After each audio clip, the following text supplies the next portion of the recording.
Welcome everybody to Week 8 Fantasy Football and DFS Outlook. Back Let's with go. one more week. Let's get it. Yes. We're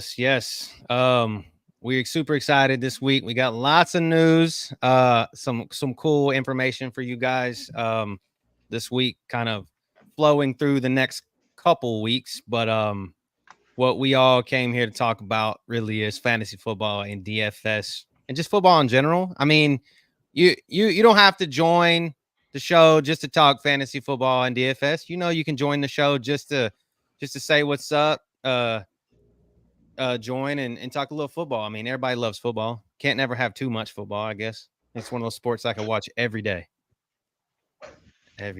So, Facts. yeah, yes, definitely. What's up, Nick? What's up, Nick? So yeah, let's just hop right straight into it. Unless you guys got any just pre-thoughts that you want to spout off before we get into the nitty-gritty. I think the Rams lied to everybody. I think that game time decision for Puka was absolute bullshit. I feel like they literally planned to play him, get him involved, and let everybody think that he may not play, so that way they would prepare to fight Kupp. And can't agree more with the Jermo Elkins pick, but you know that was kind of wild, man. I feel like they winged everybody. I think so too.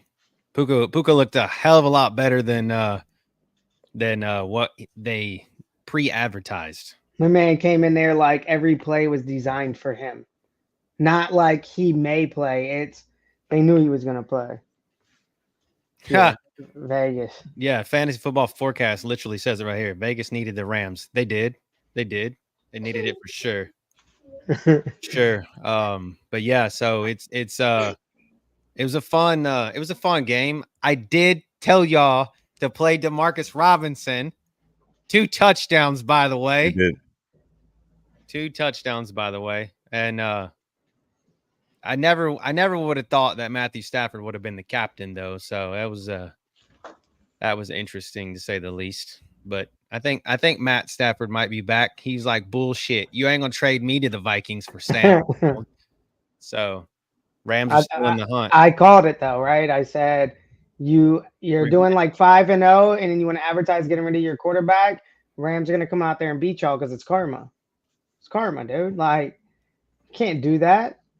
You're doing good. Why are you thinking about trading your quarterback? That's what you get. Fucking hell. Rumors. Yeah, and well, I got to say this though. That last play, that safety in the end zone, that was the most blatant bullshit face mask call I have ever seen. They literally almost ripped Sam Darnold's head off. And I saw somebody and I posted some Facebook and they were talking about it. I was like, literally, that was a Mortal Kombat move. Like, he literally just said, like, your soul is mine, and just broke his fucking neck, like right there on the in the end zone. And so, I mean, this is a thing. Take heed of that, NFL. Like, this should be a reviewable call, at least within the last 5 minutes of a game when it's like that. Like, that should be a reviewable call. Pull one from the UFL. Make those calls reviewable. Do everybody a solid, and especially the sports bettors, do them a solid. You know, that's bullshit. That was a bullshit call. So, but yeah. So let's hop straight into the action. Cardinals at the Dolphins. The return of Tua Tagovailoa. And Tyreek saying he's excited to start him. Yes, he's telling everybody to get me in the game. I am psyched and ready to be myself. I mean, he's out there running routes, having a good time, playing grab ass with OBJ and shit on the during practice. So I'm like, yeah. So he's I think he's ready to go. What's good, Fresh? What's up, Fresh? What's up, Tommy? Chandler? No way. Arturo, we see y'all. We know y'all know the drill. We get to the questions at the end. So Little bit of injury action here for the Cardinals. Kelvin Beachum, they might get their tackle Kelvin Beachum back. He was full practice on Friday. Still questionable with that groin injury. They're going to be without Sean Murphy Bunting, one of their corners, out with a neck. Roy Lopez, their defensive tackle, is out with an ankle, and then Darius Robinson, their other defensive tackle, is out with a personal matter. And then for this, okay, this guy's got to have this guy. I've never heard of him, but he's got to have one of the coolest fucking names ever. Cornerback for the Dolphins, doubtful with an ankle injury. This man's name is Storm Duck. Like thunderstorm, quack, quack, quack. Storm Duck has got to be like one of the coolest fucking names ever at weirdest names at the same time. So, Reek is questionable with the foot injury. So keep but that telling in everybody mind. to start him, man. So Yeah, so literally we've seen this before. He's been questionable going into the weekend. He's done and he's gone off, but he's also gone into weekend and laid a dud too. This is Tua's coming back game. I think you're gonna have to cut his foot off for him not to play. I think so. Cater Kohu, their corner, out with a neck. Zach Seiler, their defensive tackle, defensive end guy, out with an eye injury, and then of course Tua is still considered questionable with a concussion, but it's pretty much, I think, now saying that they're going to start him. In some of the matchups last week, I felt like they were going to be sort of under the totals posted, but this game I actually do like this 46.5. I like the over here. I like it for the Cardinals actually more so than the Dolphins. It's a little bit unknown, just kind of bringing Tua back in tomorrow. I know Tyreek told everyone to start him, but I actually like the other side tomorrow. Kyler Murray has had 2 games this season already with over 20 plus points fantasy wise. I think Cody had just stated about a cornerback being out for the Dolphins. They've given up points already this year. I just like this matchup really well. Sets up really well for him, especially with that scramble ability. I think the receivers are going to be able to get open down the field tomorrow. Watch out for the Cardinals. Nobody's giving them love though. Like none. 21 points is not anything at all. I think that they're having a little issues right now. I don't know. But that division, dude, like that division is just bad if you're not Seattle. Like, and so now that we just thought that the Rams were dead and gone, and now they got their Wonder Twins back, Cooper Kupp and Puka Nakua, and now they could make a run, even though their defense is kind of okay. I mean, I didn't feel like it was great the other night, but they're getting touchdowns and they're getting to the end zone, and Matthew Stafford is showing old man River, like skills. Like, I'm still around. Y'all had me in the elite quarterback conversation 2 years ago, and then you just forgot about me. And it wasn't really my fault. I got dinged up, and my rest of my team has been hurt. So, I mean, I think the reason no one's giving them love is because the matchup is not good for them. Marvin Harrison, under 5 catches in 5 of 7 games. And he's most likely to be shadowed by Jalen Ramsey in this game. So if you're going to play somebody from the side, I don't think it should be him. Tight end, you think maybe Trey McBride because he gets he's like number 1 in target share on their team. But the Dolphins are a team that has allowed the 3rd fewest points to tight ends this season. So I just think from like a fantasy point perspective, maybe you don't want to go there. And I agree with Fresh that I don't know if I want to go to Tua or the Dolphins this game because he's fresh back. And on top of that, Tyreek Hill is the chalk. He's the highest owned wide receiver this week. It's Tyreek Hill, so I see why. We saw it in, week 1 or week 2? He was the fucking chalk, and he was in the $1 million lineup. So some people like him, you just have to eat the chalk sometimes. I'm definitely going to play a little bit of Tyreek, but I'm going to be under the field on that one. I mean, he's almost 25% ownership. That's crazy when the next closest wide receiver is like 18%. Yeah, he's way Any love for Waddle?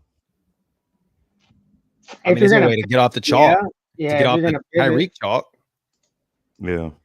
I personally won't play Waddle unless I'm playing Tua, and I don't think I'm gonna play Tua because I think gotcha. if Waddle breaks the slate, Tua is gonna break the slate with him. I think the only other way you get off the chalk here in the Dolphins world is because he's come on just in the last few weeks is Jonnu Smith. I know that. I know he wasn't the same with Tua, and then Tyler Huntley started feeding him last week. But at the same time, the Cardinals kind of get eat up by the tight end. And Jonnu Smith is, as we know, if you've seen him in the past, dude can run receiver routes. He's just a big wide receiver.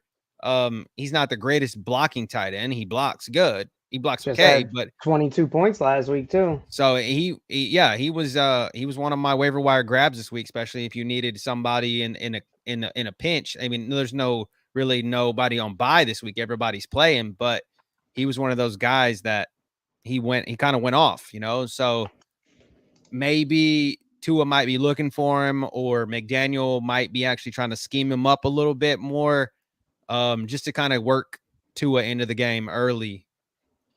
I mean, I feel like people are going to be flying back to HN this week as well. I feel like that's Right. another probably. They're gonna go right He's in my back to all the season long, Dolphins so players. I definitely am going to send some good juju his way. I need him to go off for me tomorrow. But I do actually like his matchup as well. Just as you were saying earlier, Cody, kind of the types of passes that you want to kind of give to the quarterback to kind of get them going. Those little dump ball passes, screen passes, passes to your tight ends. Those are those sort of easy sort of gimme routes that you can easily complete, get the quarterback a little bit of confidence, especially seeing how I expect the Cardinals to blitz Tua a lot tomorrow just to see where he's at. What's up, Scorpio? And because of that, the best way to beat a blitz is the screenplay. So I'm just hoping with that matchup with Devon Achane, he can get a couple of those catches.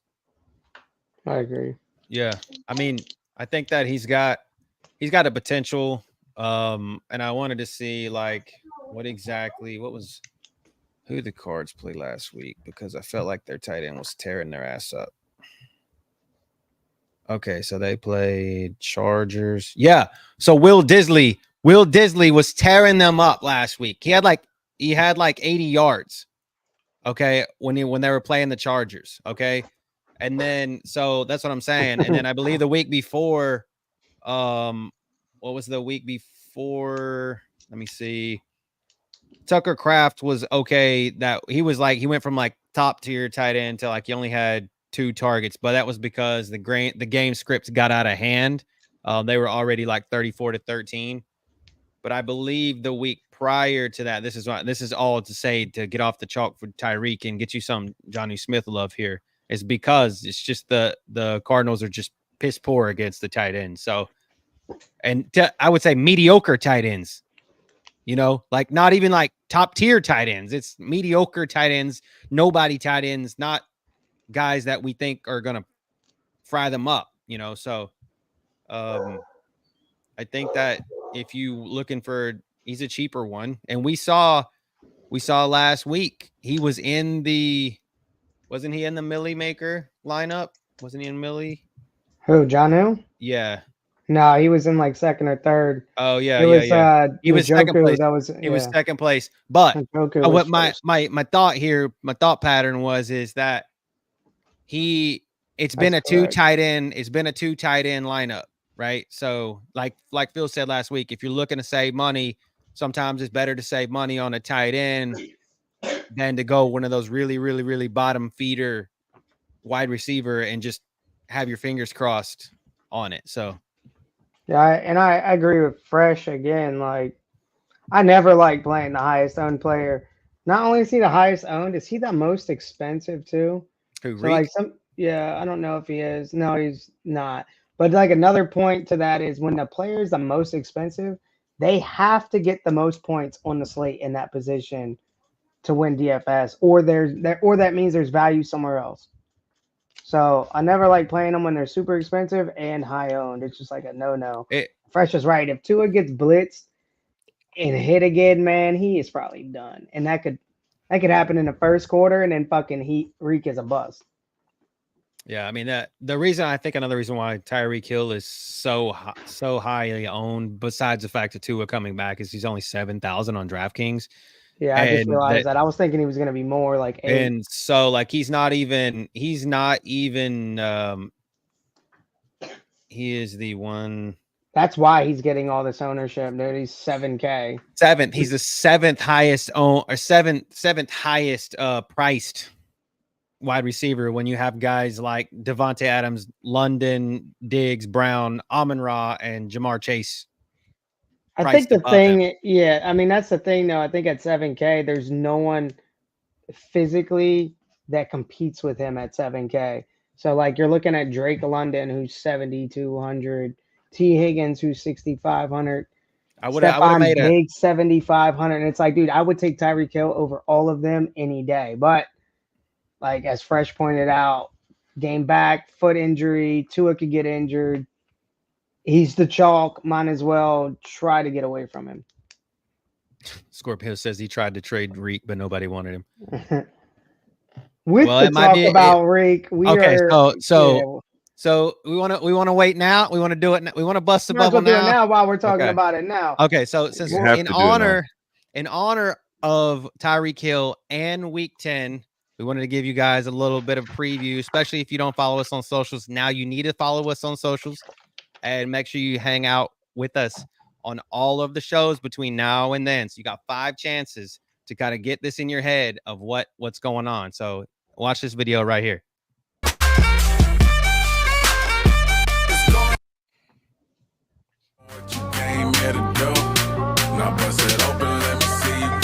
It's going down for real.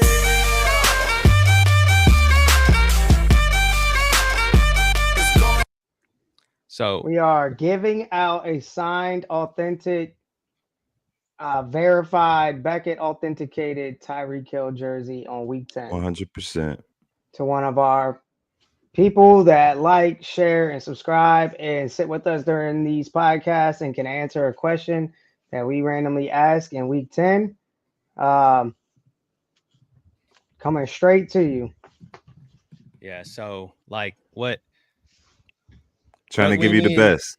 Yeah, so Tyreek Hill has been one of the best wide receivers in the league. We all know that he goes by the moniker Cheetah, that he feels like he is the fastest guy on the field at all times. So, I mean, he's a Georgia boy.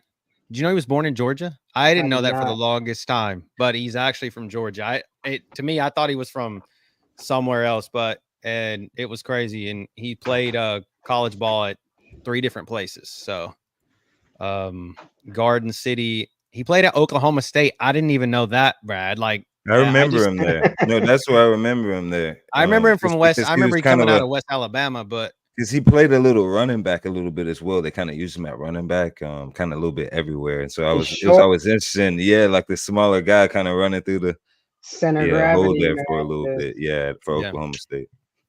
So that's awesome.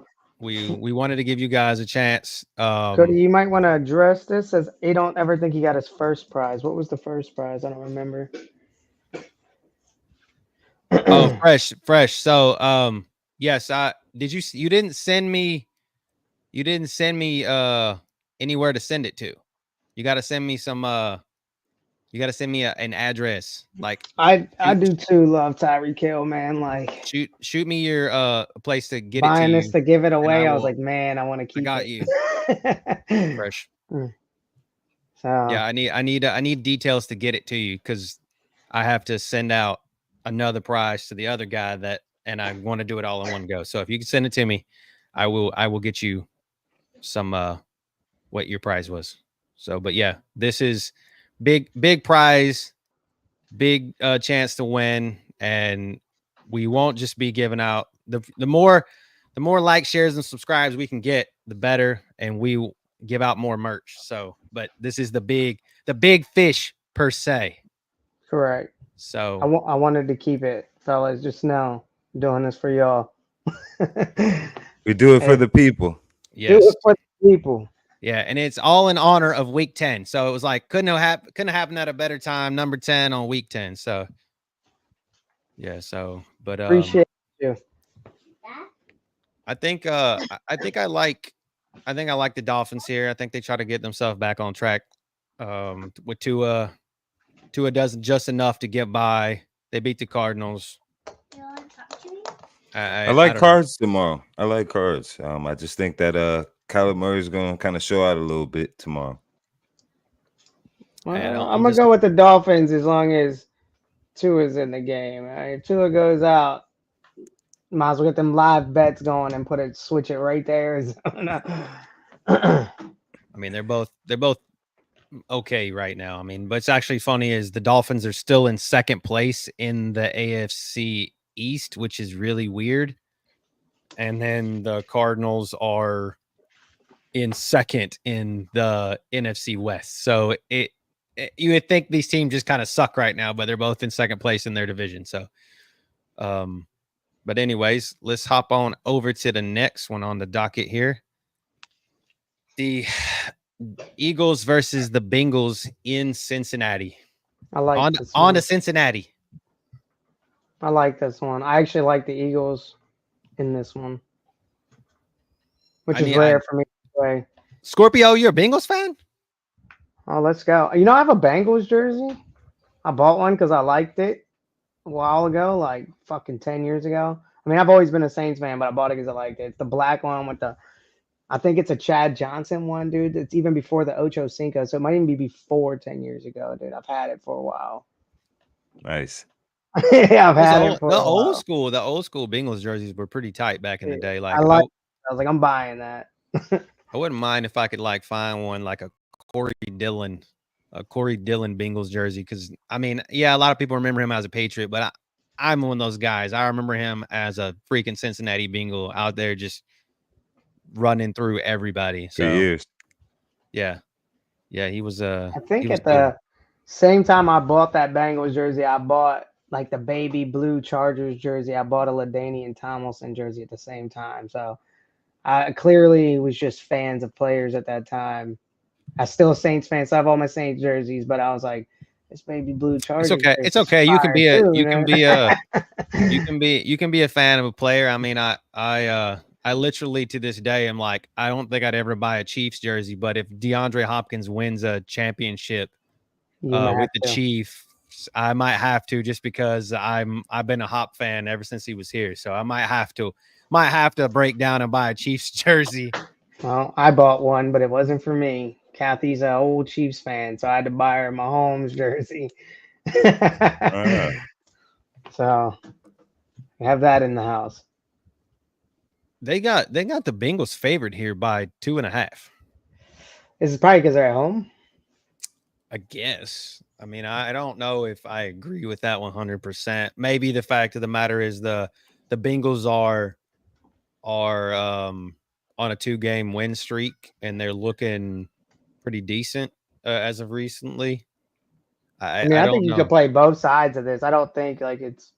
I mean, I think this is a game like you should be stacking for DFS. Like, but the Bengals are 0-3 on the road at home. By the way, this is the crazy part. Bengals have not won a game this season at home, and the Eagles are 2-1 on the road. So that's a little bit of a. What's the injury lineup for this one? Because I feel like that's probably going to determine a little bit more about what the point total is probably going to fall in. Okay, so all right, so for the Eagles, no Mekhi Becton, which is I believe he's a right tackle. Guard, or he's a guard. He plays a guard for them. Oh, okay, he's listed as tackle, and here's weird. Yeah. Out with concussion. Still no Dallas Goedert. Out with a hamstring, and Byron Young, defensive tackle, out with a hamstring. And then for the Bengals, keep your eyes all on T. Higgins, which is so weird to me. He is so highly owned in this game right now in fantasy, but he is super high. Questionable with a quad. It popped up later in the week, so he like got hurt during practice, hurting like his quad. So he's questionable. He's been limited. And he's the third highest owned receiver. So it's crazy. If that doesn't scream play Jamar Chase, then I don't know what does. You know, Jamar Chase typically in these sort of prime time, these big games, this is his type of a matchup, his type of game where he usually attempts to go off. These 10 receptions, 100+ yards type matchups for him. I think the same here. I think that's where also Vegas is seeing the point total so high here. I just think it's going to be an offensive showdown. Definitely for the casual view, you probably want to tune into this one. This one's definitely going to be good. I like the quarterbacks probably a little bit more than some of the other players in this matchup, the guys you see up front here. I just think they're going to have pretty good sized games. I think both of them are going to be able to get into the end zone at least 3 times per. So I just like both the quarterbacks here a little bit more than your receivers and your other options here, just because I wonder if it's going to be spread out a little bit. Outside of Jamar Chase, I think that's a little bit more of a go-to, especially when you have Higgins being a little shaky there. But everyone else, I just think is a little bit more spread. I'm not sure how much value. Yeah, I mean, Jalen Hurts, since he's allowed the 7th most fantasy points to the position, and it's Jalen Hurts, so obviously that's probably somewhere I want to go.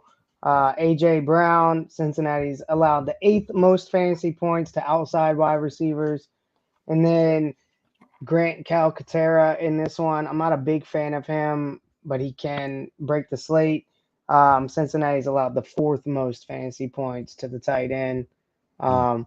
So I that's one of the reasons I like the Eagles from here. I see Fresh saying it's hard to stack on FanDuel. Lucky for me, I don't play FanDuel. I haven't really messed with it yet on DraftKings to see what I can do, but I like the fact that Jalen Hurts is like sub 5% owned and AJ Brown is way down there as well, 7% owned.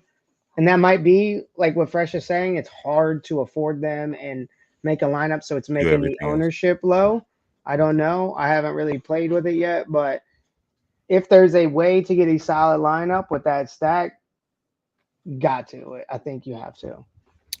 To Scorpio's point here, 4-0 with the white helmets. I didn't love know. That white. I'm not gonna lie, that shit's honest to God, when I was too. making the slides, I did not pay attention that the actual game they were playing white helmets. I just went with what looked the best, and I'm glad that I did. I'm glad it played into my hand there that I actually picked the white helmets. So that was cool that they're actually wearing the white helmets. I just checked it out right now. So, but yeah, so that's I like Burrow. Obviously, I don't know if he's not. I don't see him in right now, but I believe it's War Eagle. War Eagle. I know you have Burrow. Obviously, no Jaden Daniels this week. So for your benefit and your benefit alone, I believe it's you that has him. I hope that Burrow goes off for you. So, but I think he does. I think he does pretty well because I feel like the defense for the Eagles is just kind of subpar. I mean, it's okay. I just don't really feel like they beat up on a lot of teams that are really good. That have really good quarterback play. Bengals are good against the slot too, so I think you do not pivot to Devontae Smith in this game. Fortunately, I have to. I have him in. Season long. I think I have to. You got to run. I have to. I don't have a choice here. But what do you think of Darius Slay? Do you think he's going to lock down Jamar Chase or? Absolutely not. He's washed. Darius Slay is washed at this point. Like he's like a one-trick pony at this point, like a tip interception. He's not.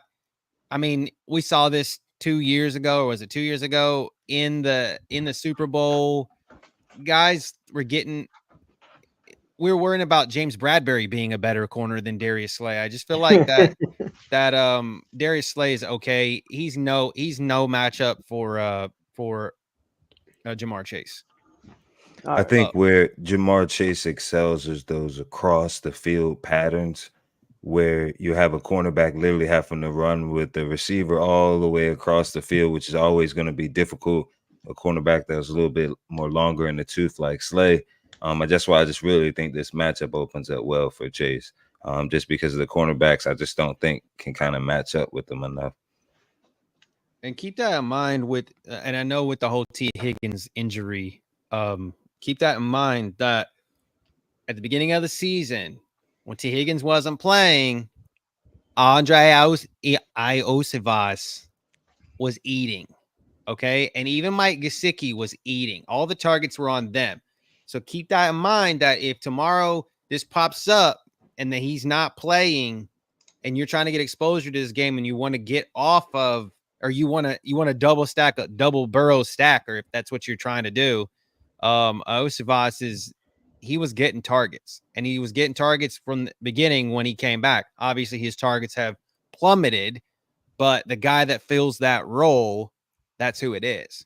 He's on the field 77% of the snaps. So, like you said, if Higgins, and this is one of those type of injuries that you can re-injure real quick, and he just got like everybody's getting all the chalk. Would not surprise me to see him just go to the locker room and be like, "Nah, I can't do it." And Iosivas starts eating, or even some dumb shit like Eric Hall or whatever his name is. Yeah, Eric Hall. Eric Hall, the tight end, starts eating. Yeah, and it's like, all right, man.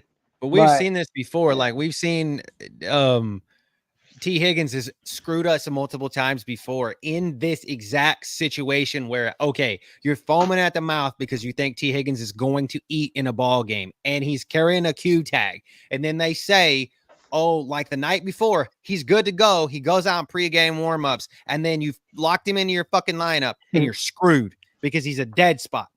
Yep. And it was because he went out so I would do a lot stink long and hard if you actually even want to do that. He's he's going to eat if he's not in and he's healthy, but this popped up in practice on Thursday or Friday.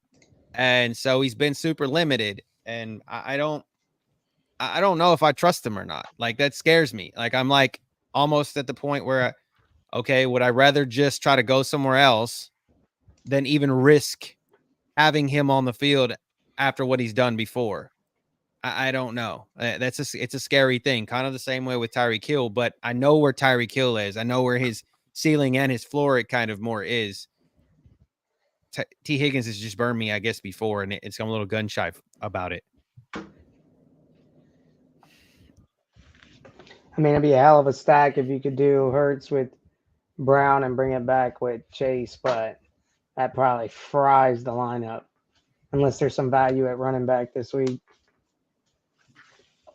How much is what is Iosivas? How much is he going tomorrow? 3,600, and he's less than 2%. I mean, obviously that will change. Obviously in the morning, if this might be a little. I guess you can maybe go back if Higgins doesn't work out. Maybe you go back to him, I guess, then.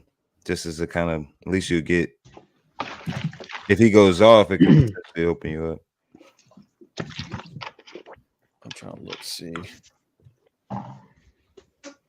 He's had 2 touchdown games in the past, I think this year. Yeah. The thing is ever since T. Higgins has come back, like the 3 weeks. He's going to lose all that. Yeah, he only had 4% targets last week when T. Higgins came back. So the 3 weeks that T. Higgins wasn't around, he had 6 targets, 4 targets, 7 targets, and then it's plummeted to 1, 2, 3, and 1. But he's still getting the crazy part is he's still getting the yards. He's not getting the targets, he's getting the yards. Okay, so the first week was 3 for 6 for 26, and then it was 2 for 4 for 7 with 2 touchdowns. Okay, that's what's weird. And then he went 5 for 7 for 52 and a touchdown, 1 for 1 for 29, 1 for 2 for 39, 2 for 3 for 36. And then last week against Cleveland, he didn't catch the ball. He had 1 target and nothing. So the thing is if T. Higgins is out, it raises his stock for sure, but I don't know. I don't know. I think Jamar Chase is your stamp, signed, sealed, delivered here, and that's where you need to go to. Maybe I don't know. I feel like and also the Bengals I think have given up on freaking Zach Moss. They've officially given Chase Brown the number 1 nod, which benefits me as I've sat around. That's what I was going to say. This benefits me. I've sat around with this dude in my starting lineup for for 8 straight weeks now, and yeah, I just need him to do his thing. I'm not saying that I don't feel like the running backs can get super involved because they don't really throw the ball to the running back that much, and I feel like that this could be this is gonna be a And Saquon dilute Barkley the type running game too. back. So I mean, I think it could dilute running backs in this game. yeah, I feel like it's just kind of puts If him it down. plays to the over, yeah, and it looks like running backs won't be a big part unless they're pass catching it. Yeah. It's just so weird for the Bengals that they don't throw it to the running back like they did with my man Joe Mixon. So I don't know. I think the Bengals get this one, get it done I'm gonna go tomorrow. Eagles. Y'all know I can't go against the hometown. Hey the man, place of birth. I'll be the You devil's know I advocate can't here. do that. I gotta go fly, Eagles fly. We gotta go. But also, but seriously, I do like Jalen Hurts again tomorrow. I just like this matchup. It just feels like one of those kind of coming out old school matchups where Hurts actually is kind of running around a little bit more than what he's done before. Scorpio, one man's trash is another man's treasure, baby. There you go. That's all you needed to know. Yeah, I can't believe they did that. I'm not gonna lie. Everybody said he was washed. No Numbers shot. RB6 last season. Everybody said he was washed. I don't know what they were talking about. But yes, I think Cincinnati does this to try to keep pace. They get this win to try to keep pace. But with don't the Ravens. Browns always have issues with paying players? Like they're notorious for not really paying players, if I'm not mistaken. And I think that was part of the. I mean, excuse me, not the Browns, the Bengals. Yeah. Well, actually, you could say the Browns because the Browns are the ownership. So technically, yes, Paul Brown is the owner. That's what it was. That's what it was. Yes, yeah, but yes. I've heard in the past that's what caused them Mixon to want to leave because he wasn't going to get that sort of second contract that he wanted. Yeah, so I think the Bengals get this done just to keep pace because you got the Ravens and the Steelers both at 5-2. So, and then you have the Ravens playing the Browns, which weird for some reason the Cleveland Browns play up to the Ravens, or the Ravens play down to the Browns. So that could be it's good. It's good for them, and then the Eagles could take the loss if the Commanders take the loss because they're not running out Jaden Daniels. So I think there's a lot of things that kind of go into this game. So I mentally, and I think it's why the Bengals pull it off. So I guess we can pop over on to the next one. So just full disclaimer, guys, there was only 3 games that had an over under of over 46 points. And those are the ones, we like to target, but we'll throw in some tidbits of other ones kind of here and there. This is another good one, man. You don't need a ton. You don't need a ton of high overs. It makes it easier when there's only 2 or 3. And then, it's so much easier to win tournaments when we know when the focus is so low. Jordan Love is the second highest owned quarterback, but he's only 7% owned. Yeah, and that makes me want to play him just as much as I want to play Jalen Hurts. So, like, for me, it's going to be, do I play Hurts or do I play Love tomorrow in single entry? I think it's just because of keep going. All right, go ahead. No, go ahead. I was going to say I think that some of that is due to the fact that Love doesn't have that same sort of scramble ability as you would see from a Hurts or some of the other quarterbacks. I think that's what's kind of tampering him down a little bit. Whereas even if he does throw 3 touchdown passes, which I believe he's done in the last 2 games, maybe it won't bring out as many points. 4, I think. I mean, my thing for liking him tomorrow is a couple things. He is averaging 22 fantasy points a game so far this season. And Jacksonville, I think, is the worst for allowing the most fantasy points to outside wide receivers and the 4th most fantasy points to wide receivers in general. So that bodes well for somebody like Love, who we've watched absolutely destroy. So I'm like torn. Do I play Hurts or do I play Love? Love is cheaper. He's higher owned, but like you said, it's only 7% right now. Obviously, that's going to change within an hour before lock tomorrow. His ownership might go up to like 15%, double. But I think I'm still fine with that, right? It's not, as long as it's not like 25%, I'm okay with it. I don't disagree. I mean, Love has shown me more than what I thought he would, especially after last week. But I also kind of feel like Love plays up to the standard. Like how we kind of always say with Lamar Jackson, Love plays up to when he needs to. Like he plays up to the other team. So like I'm telling you, he's gonna throw a couple interceptions.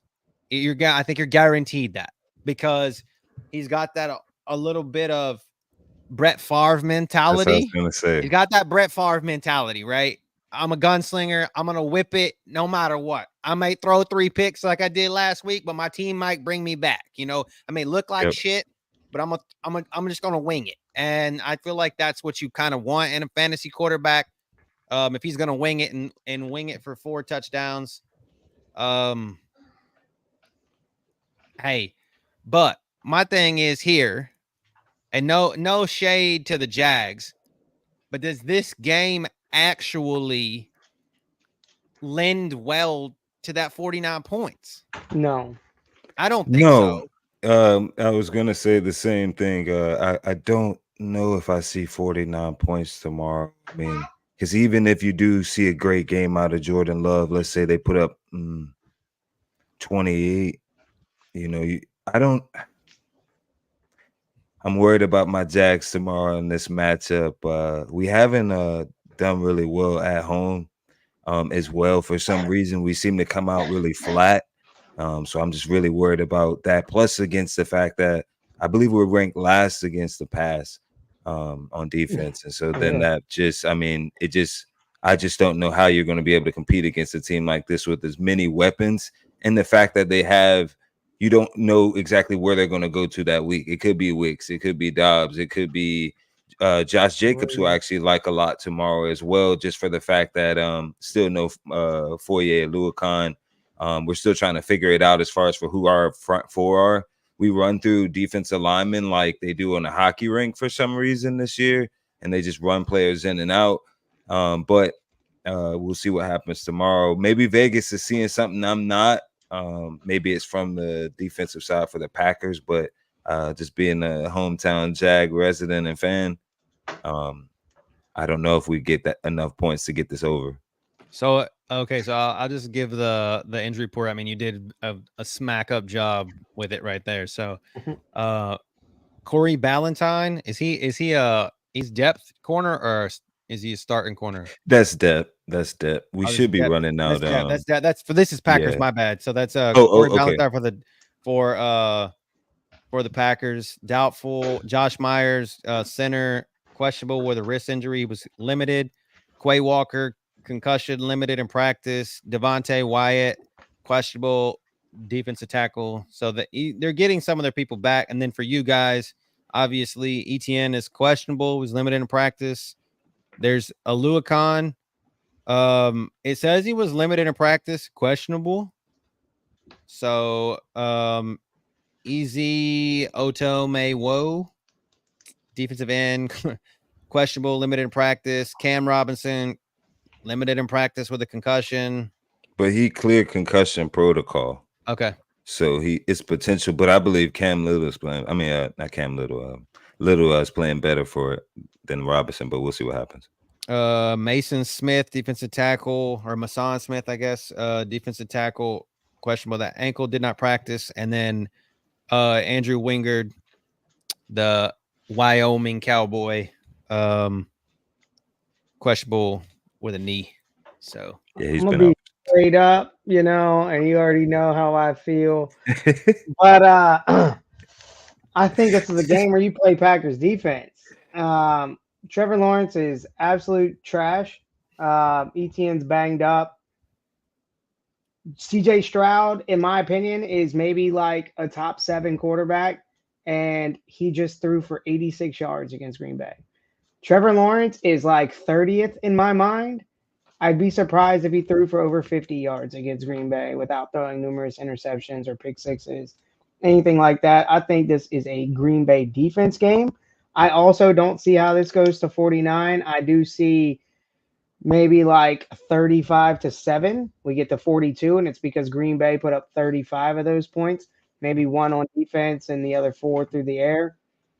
I do like J Love in this one. You're right. It's hard to figure out who to pair him with. Is it going to be Reed? Is it going to be Dobbs? Is Jacob's going to chew them up, and it could be all of them, right? So that might be maybe why I lean more towards Jalen Hurts, but I do think you have to have a piece or two from the Green Bay team in your lineup if you want to get the nuts this week. And I think you can avoid all Jags players. It's just my opinion, but I'm biased because I think they're absolutely shit, and they've cost me money every time I've played them, and I'll never play them again. So there's that. Well, I still do like Brian Thomas Jr. tomorrow. I still like actually Tank Bigsby tomorrow, because they do have various plays where they kind of try to get him the ball and pass it to him, kind of short routes, screens. I think they're going to need to do that against this Packers defense to be able to move the ball effectively. But if they're going to have any shot, they're going to try to do some deep passes tomorrow. So watch out for Brian Thomas Jr. Again, I don't know how much for a blowout Be sort of against season, Jair, fantasy, man. but I still, sometimes they put Thomas Jr. at the slot, put Gabe Davis on the outside, He might sometimes get Kirk on get the his outside. catches So in. then it opens him up to get away from sort of a top line corner. I think that's what they kind of scheme up tomorrow. But I do like the guy in there and on the picture as well, Ingram. He's kind of due for one of those, between 7 and 10 catch type of games too as well. If this game gets ugly, like we're kind of predicting a little bit, 28-7, they're gonna have to throw the ball to somebody. Ugly points are still points in fantasy. And so we'll see what happens tomorrow. I'm not sure as far as for how much points are put up. I think there are some, as far as for touchdowns, but I think there are some fantasy points as far as for production out there. Definitely for your season-long matchups, you definitely want to roll out your Ingrams here. But if you Don't have listen to Bigsby, me too much here, roll man. them out. Probably listen to Brad here. This is his team, and I just hate Jacksonville. So I mean, yeah, I'm Thomas, here, but I hate them because they cost me money. But I'm also a big fan of Jair Alexander, and he will be locking down B. Thomas. Like Brad said, if he runs in the slot, obviously that'll be the time he catches the ball. But I wouldn't look for like significant fantasy production from the Jags. Maybe we're seeing it wrong in Vegas, seeing it right. They're seeing 49 points for a reason, but maybe they're seeing a blowout. They're smarter than Or I am. maybe they're seeing something. I They're smarter than necessarily I am. don't see that many points tomorrow, but we'll see what happens. I mean, they're giving the Packers giving you guys 22.5. I just don't see that, man. I do not think Trevor Lawrence can handle Jair Alexander. I just don't. And it's going to force him to throw the ball to the right side of the field, and he's going to throw the ball in places he doesn't want to throw the ball to, or he doesn't feel comfortable to. It's going to be a pick six from somebody that's they're not saying there. this game essentially plays basically the same way that our game played last week. And it's literally what they're putting it down on paper. Like it's almost exactly the same game. So my thought to that only is because I like Brian Thomas Jr. Don't get me wrong. I think he's a guy that you need to play. I'm not saying and if that's one of the guys, there's only two guys if I'm getting any exposure to this game that I'm getting exposure to on the Jag side, and that's Thomas, BTJ, or Evan Ingram. Because if Trevor Lawrence gets any time to throw the ball, absolutely any, and I think that was more of the problem that we had last week. The reason why CJ Stroud only had 86 yards is he had no time to throw the ball, and we were like Bobby Slowick was just getting slowed down, right?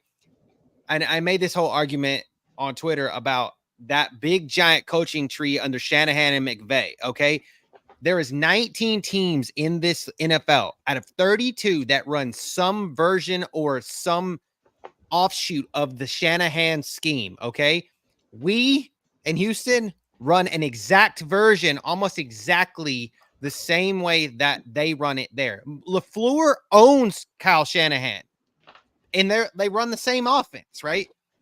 The difference here is Doug Peterson does not run that offense. That offense is a little bit different. So the defense doesn't go against this offense every week. I'm not giving Trevor Lawrence any kudos whatsoever, but I'm giving the guys that don't run the same type of freaking offense the chance. And so that's what I'm saying. Like Brian Thomas Jr. has had 3 games with over 22 fantasy points. Okay. And I'm saying that it's been obviously against us, Brad against called them too. Indianapolis, and against New England. Okay. So 2 of them are supposed to be defensive better teams. Obviously, he kind of shit the bed against Chicago, but that's when Evan Ingram ate. Okay. So what I'm saying is, I think that if you're trying to get exposure to this game, and if for some reason you decide this wild hair to get a Jordan Love stack going, and you need a bring back, it's got to be Ingram or Thomas Jr. I'll throw another little note out there that I read is that Green Bay allows the 4th fewest fantasy points to the slot, and they absolutely shut down Stephon Diggs. I think Stephon Diggs is better than B Thomas. Oh yeah, yes. Like I said, I'm biased because I will never play Jags players, but like temper your expectations with the Jags. Even if you want to ride the wave with Brad and Cody, I wouldn't go all in on the Jags. Because, Oh no, I don't. I'm just saying this is max entry type talk. I'm just saying if you're getting that, and we've also seen Jordan Love run naked too in a millie. Yeah. We literally saw that 2 weeks ago. Like 2 weeks ago, yeah. 2 weeks ago, he was in the millie by himself naked. So keep that in the back of your mind too. And I see a comment from earlier. Scorpio says Jordan Love is better than Dak. Absolutely. Yes. Absolutely. I agree. We've seen that in the playoffs already. Romeo Dubes. That's who I probably play in this game. I'll be honest. He's cheaper than Reed, and he's one of the outside wide receivers, right? He's not the slot man. Isn't that Reed's job? Reed's the slot. So yeah, Reed's Jags a allow guy, yeah. Jags allow the most fantasy points in NFL to the outside wide receivers. So give me Dubes, lower owned, cheaper price, better matchup. Yeah. So 8 game. I mean, I honestly gonna be honest here that the Green Bay is gonna beat the Jags. I can't even give them no love. I know it's gonna happen. Can't give them no love. I hate it. I hate it for me. I hate it for a lot of people because I have just always been a big hater of the Packers. But they're about to get a lot of Jordan love. They don't need no love from us. So from what we're being told already is that it's going to be half Packer fans in the stadium tomorrow, so it's going to look a little ugly.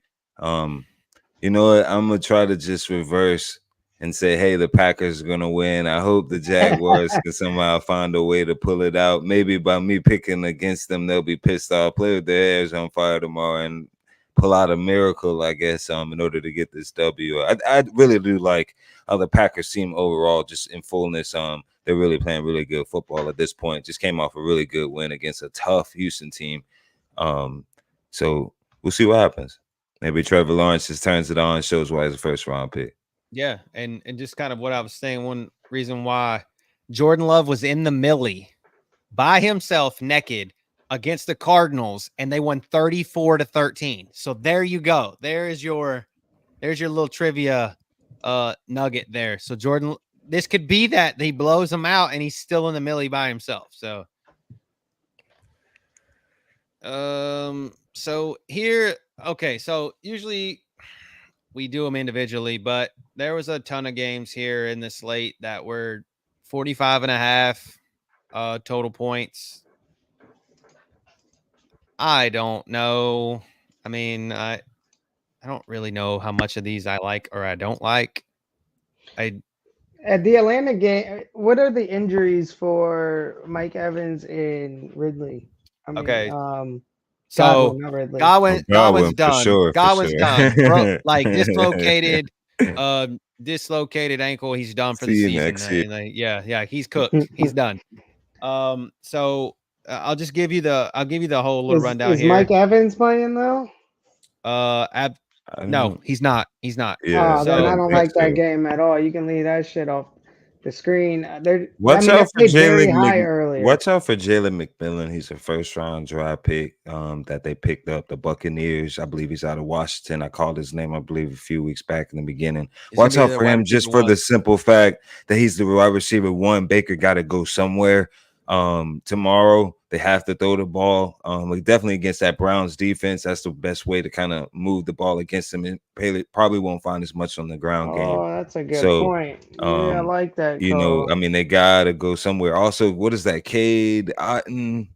The tight end. Yeah, tight Baker end likes there. him in the red zone. If you need a tight end tomorrow, I that mean, might we be just sort of saw a what was it 2 weeks ago? We just saw McMillan got 17% target share, but it was probably once they went out. So you're everyone. right. He Yeah. but he was getting targets the beginning of the season too before, like, and he went on a couple game hiatus with an injury himself, but he's moved in and the thing is Falcons aren't that great against the pass right now. They're not. The last time they played this season, it was like a high ass scoring game, but that's because they had Mike Evans and Godwin. But I still think they still have Baker Mayfield. They still have the same offense.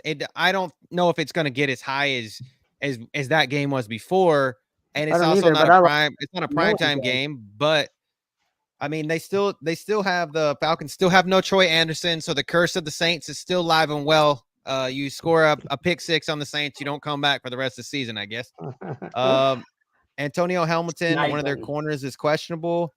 They have a center that's questionable, and Justin Simmons, their the safety they brought in from Denver, did not participate and is doubtful again. So he's gonna be out there. So what is his name?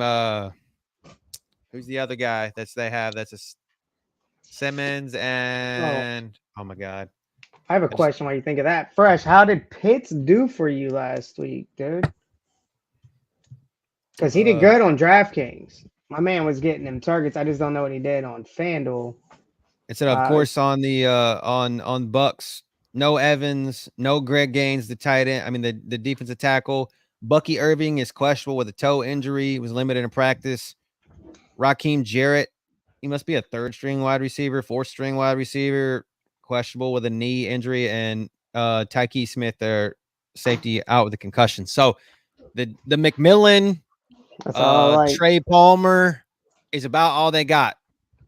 Rashad White might see more targets too in this. Yes. Did you say Bucky Irving was playing? I missed that. He was questionable. He's questionable. He was limited in practice. I mean, either way, I like the McMillan play. And that will help you for sure if you're going to stack that Eagles game, get you a cheap player in there that's going to see a lot of targets. DraftKings play, I don't know about vacated for sure. Yeah, McMillan, he had 17% last week, and they went out like mid-game. Another one to keep in mind is Sterling Shepard. Okay, Yeah, he's in there. Him and Baker played together at Oklahoma. And he's flying up the depth chart. So I think now that he's got to be wide receiver 2, wide receiver 3-ish. Trey Palmer's probably, I don't know. I'm just saying, like, it's weird. It's a weird dichotomy for them right now. 2% targets last week, which throws me off, man. But that's exactly what comes out this week and gets like 2 touchdowns. And you're like, fuck, I played McMillan and it was Shepard. Yeah, so I mean, and the thing is, they're $100 price difference, but McMillan has 11% ownership and Sterling Shepard has 2% ownership. So literally, we saw this last week with the Browns. Okay, people went to Jerry Jeudy without Amari Cooper, and I was like, all right, but who ended up in the fucking Millie? Elijah Moore, the 3 on the line in the yeah. So don't be afraid just because it's a third string guy you haven't seen in like 2 years that's had 2 ACL tears that he's going to be scaring you off. Now, like I'm saying, like, don't put full-fledged stock in it, but the Falcons have not been great against the pass. Yeah, and like I said earlier this season, it was like we fucking scored on every drive, dude. It was like a pass touchdown every drive. It actually forced Falcons to get away from their run game plan, which kind of scares me in this one because without Buccaneers' main targets, they might tend to their run game more. I don't know, and it could just be a run game from both sides. But I mean, Shepard and McMillan are definitely like viable punt plays for all the millies if you're gonna be playing in a millie maker tomorrow. You pick one and run with it. Yeah. No, I was trying to think. Like, wasn't this the game? Ray McLeod. Ray McLeod. Didn't he play? Didn't he do really good in that game? I feel like that was the one that he did. There was a lot of scoring in that game. It could have been. Like, or he was. Darnell Mooney's a good one.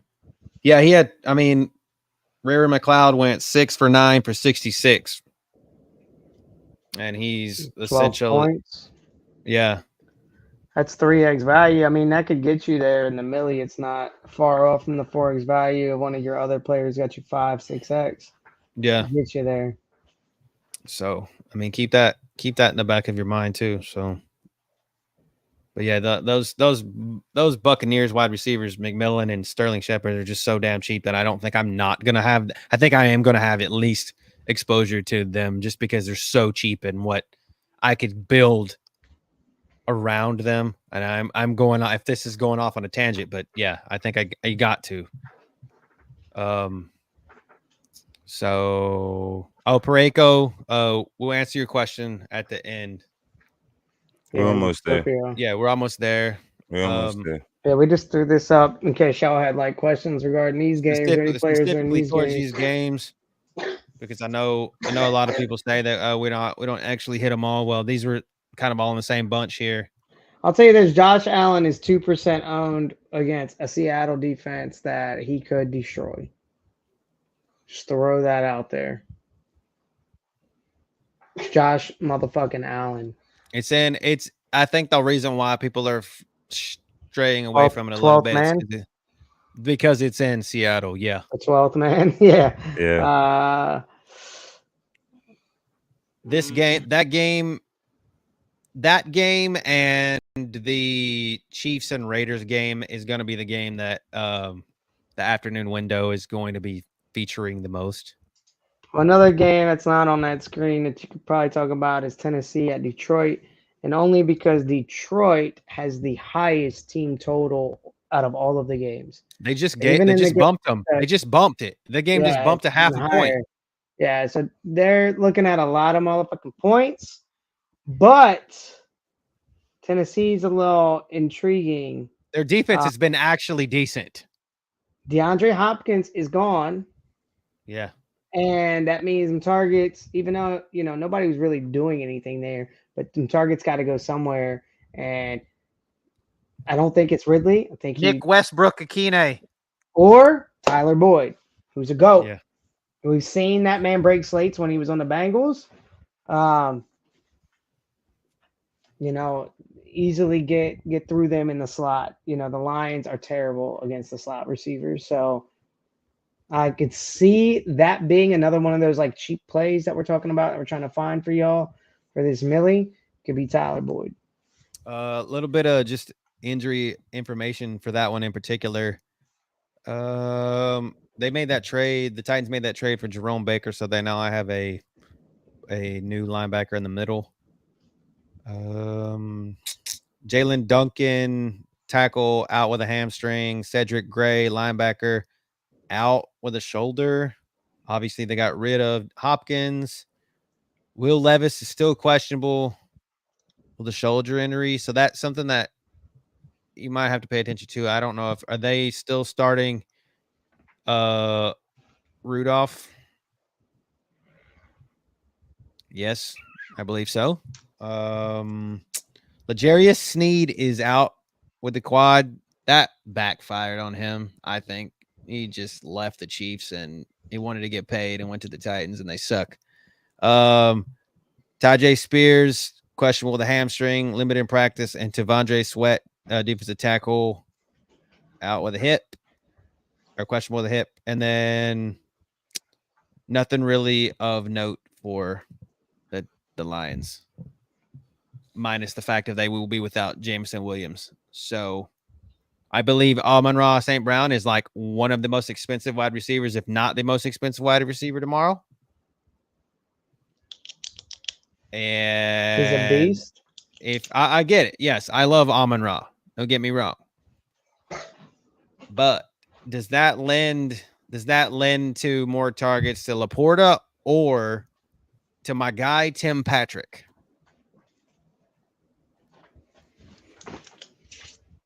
I mean, that's what I'm thinking.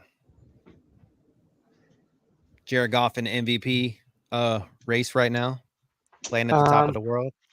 In another game that you do have on the screen, Baltimore and Cleveland. Jameis Winston starting for the Browns. My man airs Winging the it. fucking ball out. 30 TDs, 30 interceptions. Yeah, and even when he came to the Saints, man, he threw fucking touchdowns. He also threw interceptions. That game has like very sneaky high potential because if he's airing it out and they're scoring, Lamar Jackson elevates and goes the fuck off. You saw it was like they just played the Bucks. They were losing like 18-7 or something, and out of nowhere it was like 41-18. Like he's like, I'm gonna put my big boy pants on and run this fucking game. So sneaky, crazy potential in that game as well. Also, I believe there was a showdown one year, maybe 2 years ago, where it was the Ravens versus the Browns, and the game was like crazy out of hand scoring to the point where the optimal lineup had like 5 Ravens players in the Browns defense. So even though 5 Ravens players were all in the optimal, the Browns defense was too because they had like 3 pick sixes or some crazy shit in that game where the defense scored astronomically, even though the Ravens scored astronomically. It was crazy. I think I might run it back to the well and might run a little bit Elijah Moore because he's a gimmick guy. And I like David Njoku in this matchup too, because he's like the most tried and true guy that Jameis has to throw to. I think he's pretty high owned though. Just What about Tillman? Tillman is good. Like he's the number one. I think that they're saying that he's probably the number one right now for them. He was on my pickups this week as well. But I think that you could go to either one of those low end wide receivers and just hope to God that Jameis Winston just doesn't give up on it and just keeps winging it to them. I feel like the that's Baltimore his play style, dude. He is not like he airs that fucking ball out and he's pretty accurate. I think the reason for most of his interceptions was he's relying too much on chemistry that wasn't there. Like he's putting the ball where he thinks the receiver should be, and the receiver was not there, and it led to a pick. I think that was his problem. I think that was his problem in New Orleans as well. Like he's putting the ball on the money, but like him and the player are not on the same page at all, ever. So he needs to stop doing that. But like I said, that's going to lead to a lot of scoring, especially if it tends to a pick six. He's going to come back out there and do the same fucking thing over again and try to tie the game back up. Sneaky high over potential. And somebody I will have in lineups, I don't give a shit. I really don't give a shit how expensive he is Nick Chubb and how bad they've played. Okay. Nick Chubb has 136 carries for 643 yards, 6 touchdowns in 10 games against the Ravens. This man essentially comes out and is guaranteed at least 70 yards against the Ravens. No matter how bad they are behind, how bad they are in front, no matter what, he's still going to run the ball. I mean, obviously he hasn't played since 2022 against the Ravens, but it's Nick Chubb. You can never count Nick Chubb out. And I feel like people are abandoning him because they feel like they're going to abandon the run. It's not Stefanski's play style. I feel like they still try to run the ball some. Ravens have a solid ass run defense. I know they do. But like, what have you got to lose here? He's got their number. Another leg. Their number doesn't matter how good they are. He's got their number. Another leg. I mean, he's had games against the Ravens in the past where he's had 3 touchdowns, 2 touchdowns. I don't know. He catches 1 or 2 maybe here and there out of the backfield. Not really getting you a lot of touchdowns, but I still think I like him a little bit just because he's really all they got other than David Njoku. So I might have him just because nobody else is on him.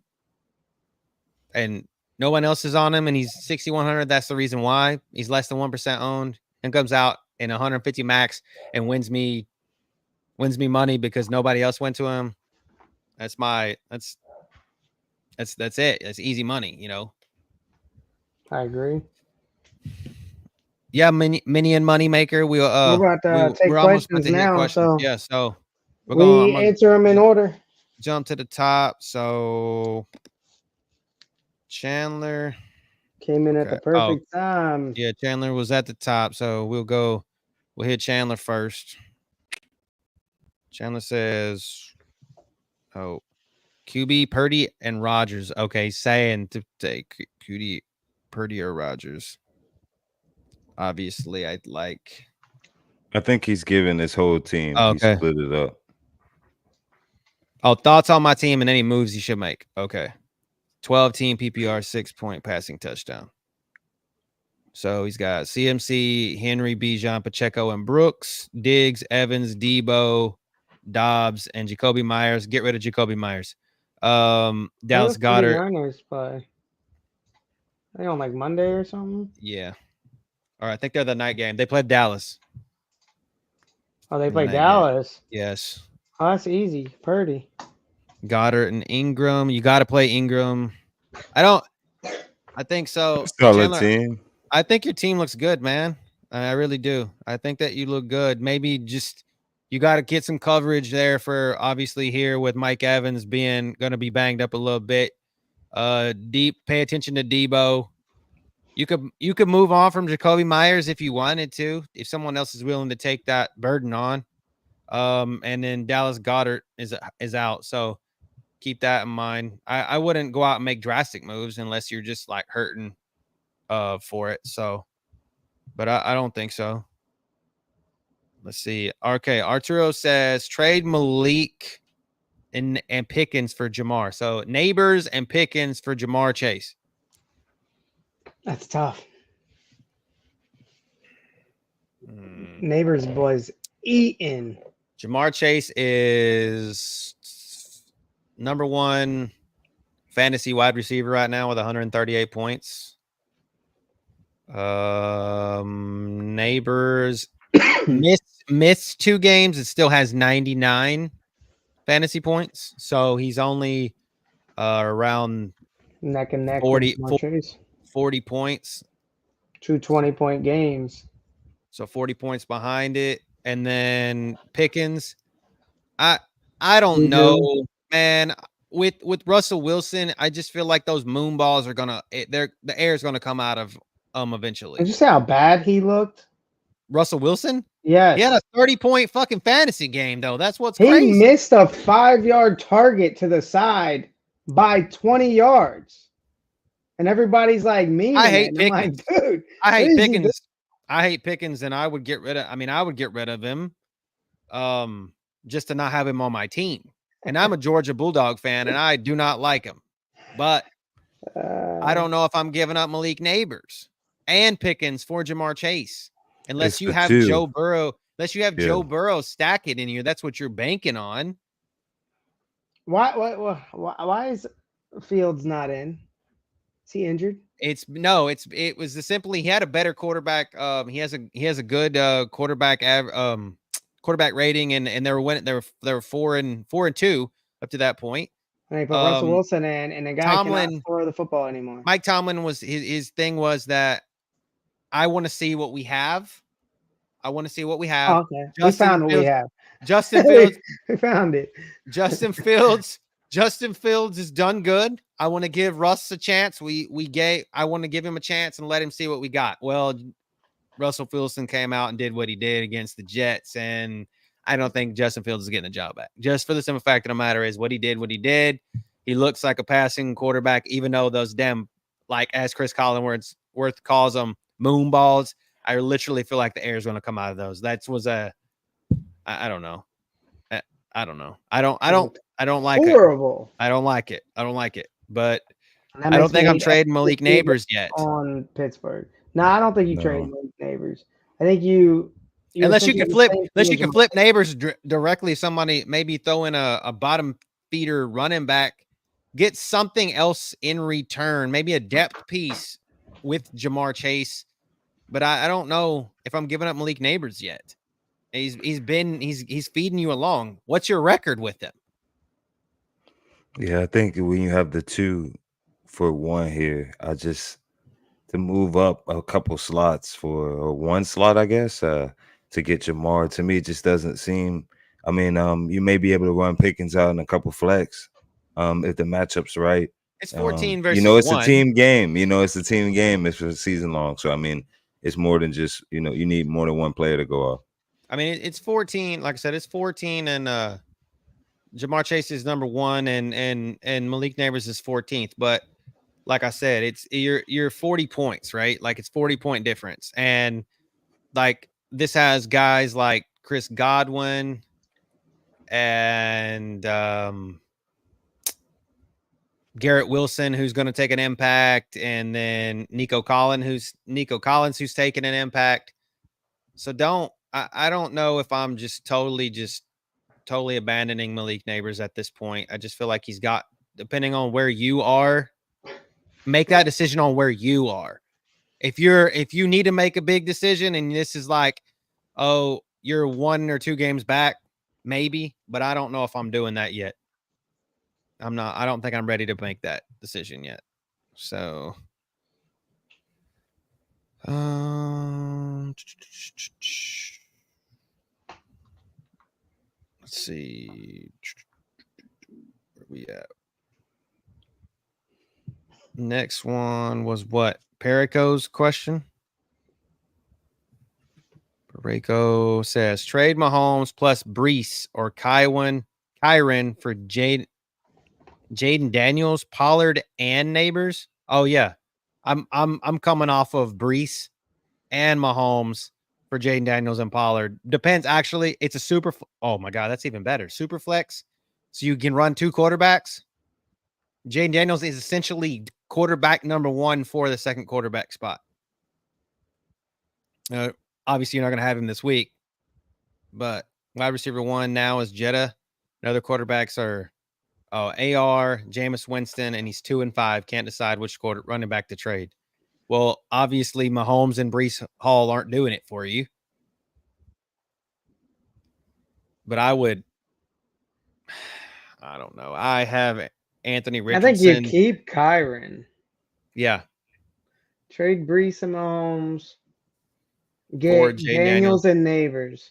He's getting Pollard too. He would get Pollard and Pollard, Daniels, and Neighbors to get rid of Mahomes, who is like is thrown more interceptions than touchdowns this season. Mahomes and Brees for those 3 all day. And keep Kyron, get Pollard. And you got a serious setup there. Yeah, that's I wouldn't get rid of Kyron, especially now that Puka and Cooper Kupp are back.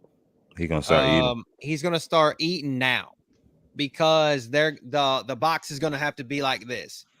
So this might lend well to me saying where I thought at the beginning of the season that he wasn't gonna be another 1,000-yard back. Well, it might. He might be now.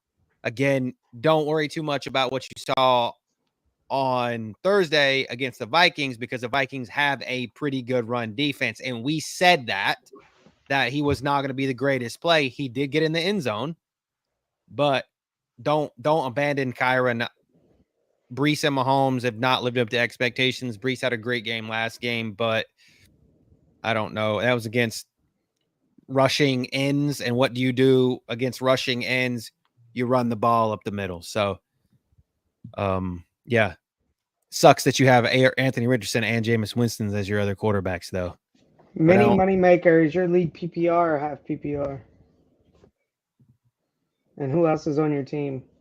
Yeah, if you can give us a little bit of that stuff, we can. Okay, I see that. All right, Scorpio says, pick 3 to start. Full PPR, Mason, Monty, Achan, Dobbins, Gibby, Stevenson, BTJ. I think I like Mason just for the simple thing. You're getting him you're getting maybe 1 or 2 more weeks of him. He's going to want to try to keep his job and Dallas's ass against the run. Yeah, I was going to say, I love Mason against Dallas. Might even be my captain in the showdown slate. Dallas is absolutely trash against the run. Definitely playing Mason. A-Chain, I would agree to as well against the Cards. I want to say I like Gibbs because they don't have JMO, and he's going to get passing opportunities because Sam Laporta has not lived up to Phil's Sam Laporta of last season. I see this every fucking week because he's on my team, and my team's called dropping 2 Browns in the Laporta potty. So yeah, he's a Laporta potty right now. So I think that's probably it. I mean, I know Brad might say BTJ is a good fit here too, just because you're gonna get that. Don't do BTJ. But I like A-Chain with the players you have. I like A-Chain. J.K. Dobbins is sneaky, man. They give him a lot of carries. And catches. And he's really a lot of the team as far as for the offensive production. I also like Gibbs tomorrow. As well. I think because we were saying that Detroit is on the slate for the highest possible points total. If they're going to get that high up, most likely then the game's kind of gotten away. So it means it's time to start running the ball a little bit more. So additional carries going his way. So you got a solid little setup there. So you can't really go wrong even going, as you were saying, Cody Mason there. I like that matchup as well. I mean, the rushing attempts for, I mean, against a Minnesota defense who was good, right? Gibbs had 15 attempts for 166 yards. And then to talk about Dallas, he even had 12 attempts for 63 yards. So I think that Gibbs is getting the attempts and he's going to keep getting them going forward. So take it to Mini Money Maker. Mini Money Maker says Mini Money Maker. Say that 3 times fast. Yeah. Mini Money Maker. I feel like that's my alter ego. BTJ Richardson for Mahomes or Monty. PPR. Okay, so I'm gonna say this with this simple fact, no matter is I don't trust Anthony Richardson, but Patrick Mahomes is ass too. So I'll give you this. Houston is allowing the most rushing yards from a quarterback, and Richardson's about to run all over them. So this week I like Richardson.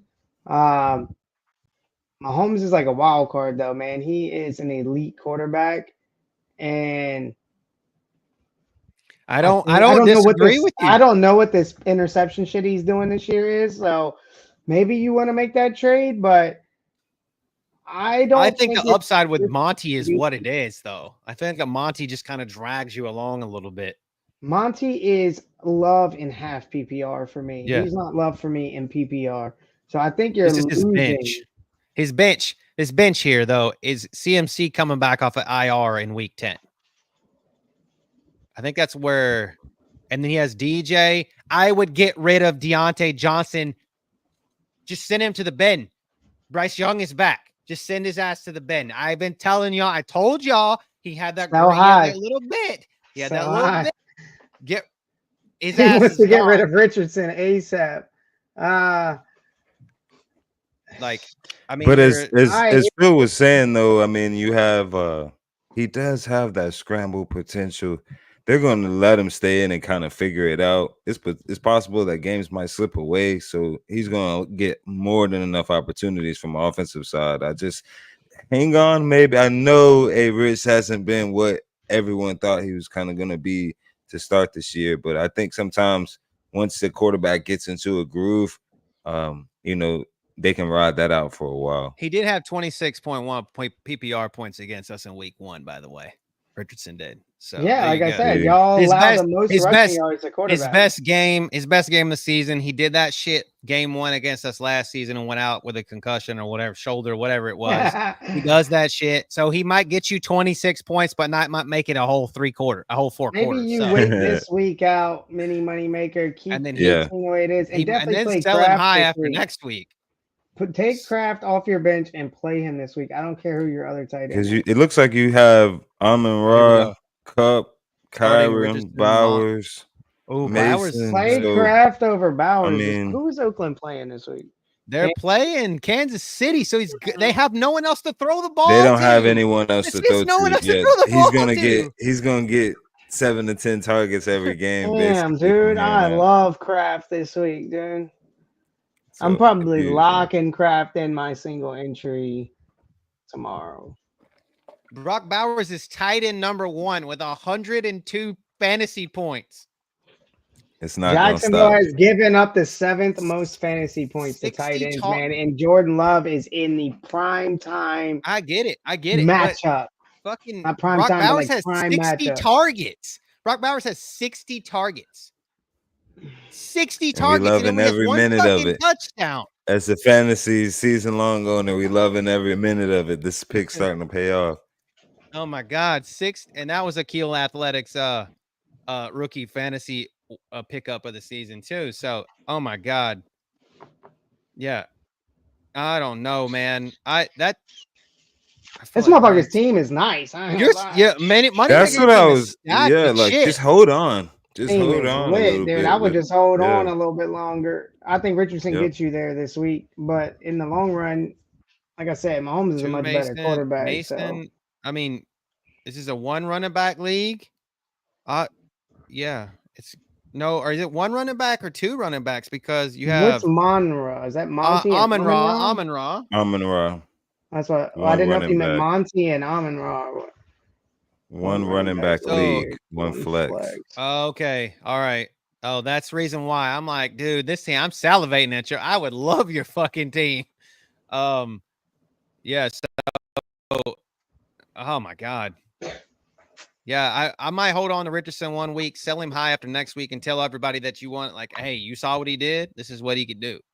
Like, we're still gonna beat him, and it's in Houston. If they come into Houston and come in and beat us, I'm gonna be pissed off. So I can't be losing to talking shit to Packers fans and losing to the Packers and then coming back and losing to the Colts. That's even worse.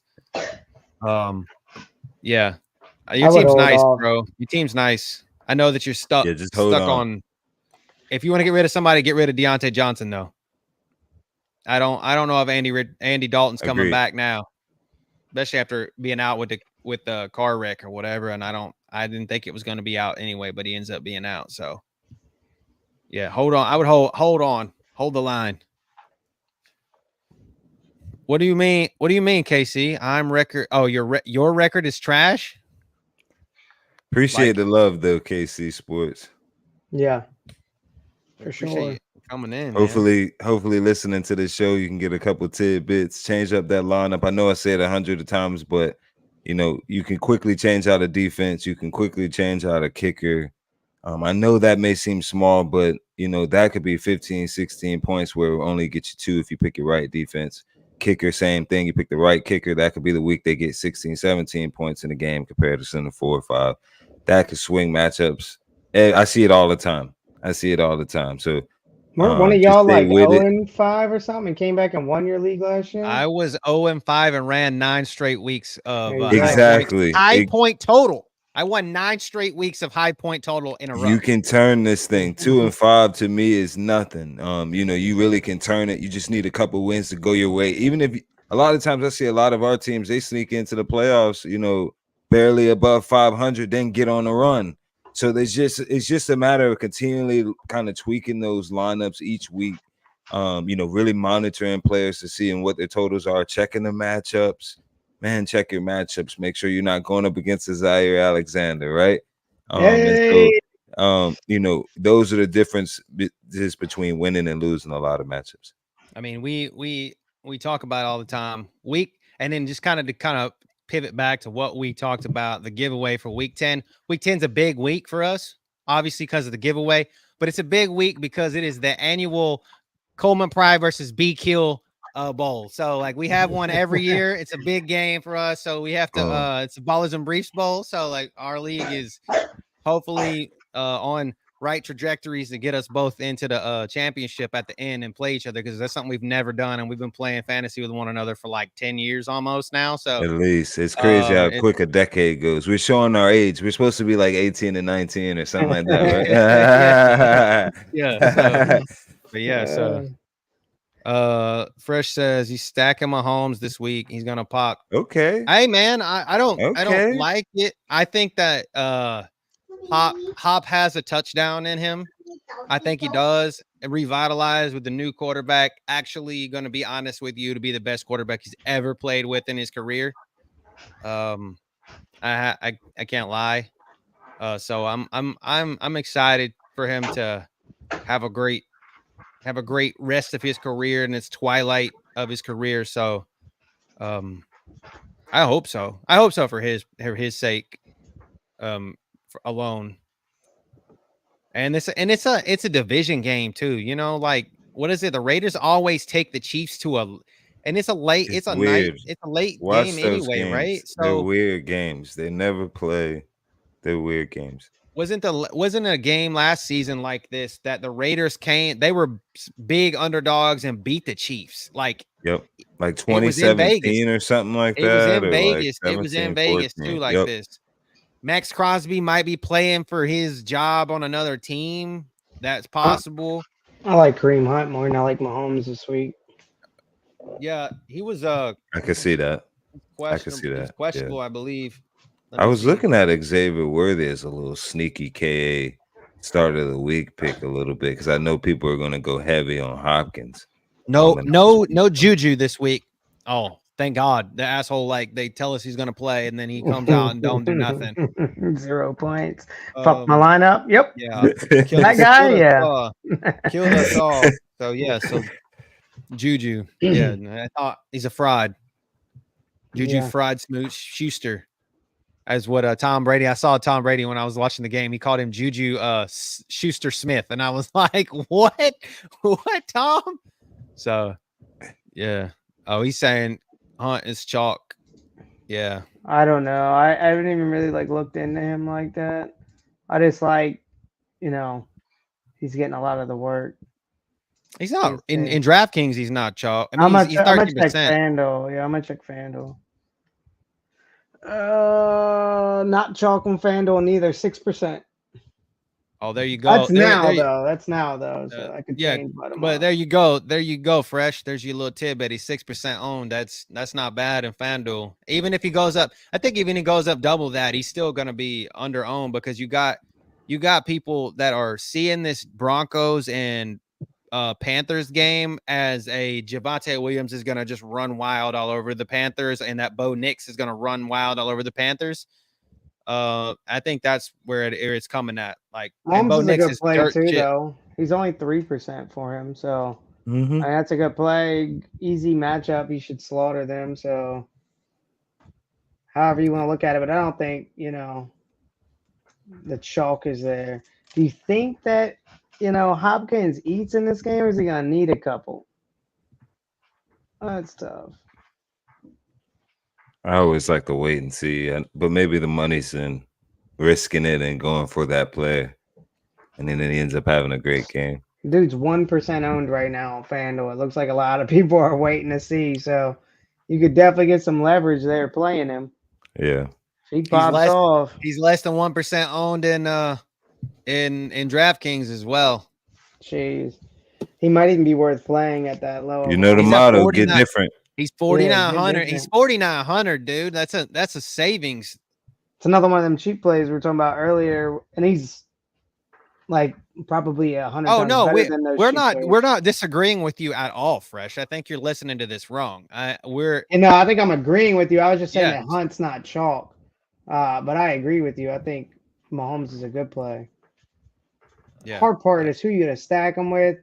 Like I said, Hopkins 1%. That seems like the get different play, ballers and briefs play. I like it, but I'm just like a wait and see guy. I need you to learn the playbook before I risk all my biscuits on you, dude. Well, the thing is, we said that same thing with Amari Cooper, and what did Amari Cooper do? Came out and got his quarterback. He went to the best quarterback he's played with since in his career. And what's he do? Feed him. The damn dude didn't even know the fucking route. He had to look and ask the other wide receiver, "Am I running a post?" He literally asked him, "Am I running a post?" And he scores a touchdown. And so, I think Hopkins more than anything in this game opens up Xavier and Kelsey more than he gets the action. I think he got to learn the playbook, but his presence on the field is enough that they got to pay attention to him. Oh yeah, again, Fresh, we're not disagreeing with you at all. Yeah, I agree.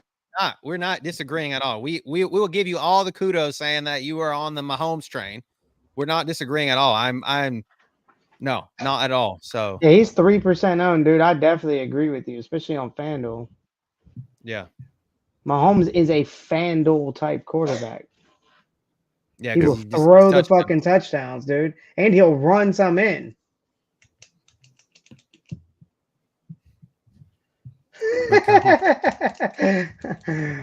Holmes, Kelsey, Hopkins. I like it. Well, guys, I tell you what, if it pops off, you win the millie. I'll tell you that. Yes, Like, nobody else is gonna that run them all ownership, three together. 3% Holmes, 1% Hopkins. I don't even know what Kelsey is, but like, dude, if they pop off, you win. Kelsey 8%, but third highest owned. If that gives you anything.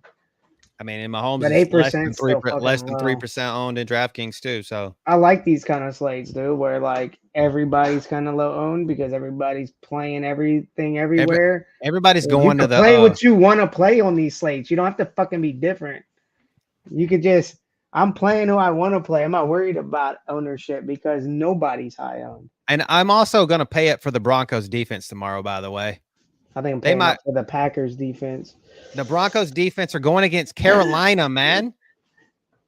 Against Carolina and Bryce Young. They're 3,700. I am literally paying up for the Broncos Pat Surtain back?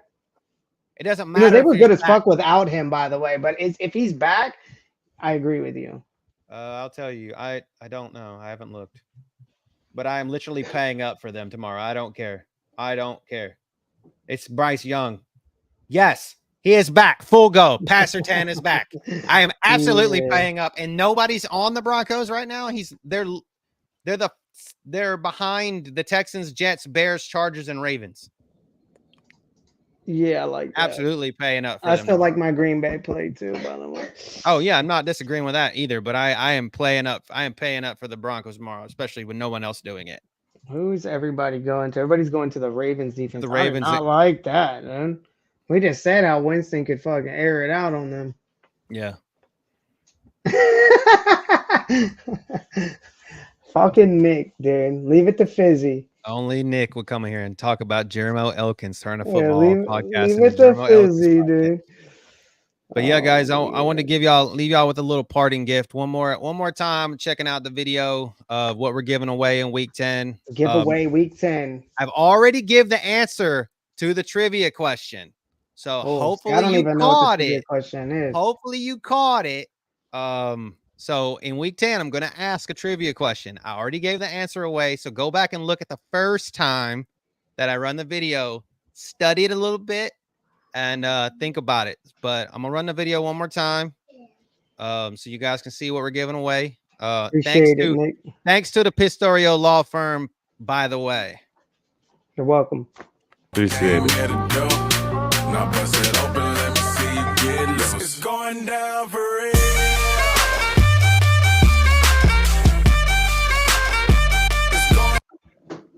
So, signed Tyreek Hill custom cheetah jersey, week 10.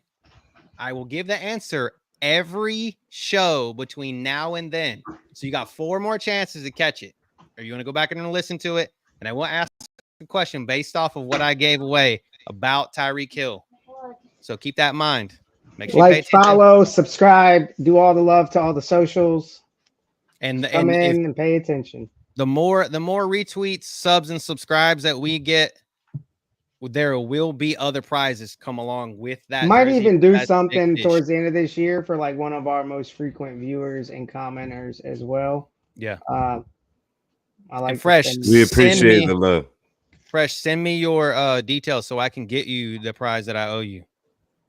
So, easy way to do that. So, we appreciate it. Scorpio, Fresh, Nick, Chandler, if you're still around, KC, anybody else, Minion, Moneymaker, appreciate it. We appreciate you guys hanging out with us. So we will see you guys on Wednesday. Shorter show next Saturday, just to kind of keep that one in the back of your mind. But yeah, shout out to everybody that was here. We appreciate it. Yes, and sir. We will catch y'all sooner. Peace. Later, guys. Best of luck.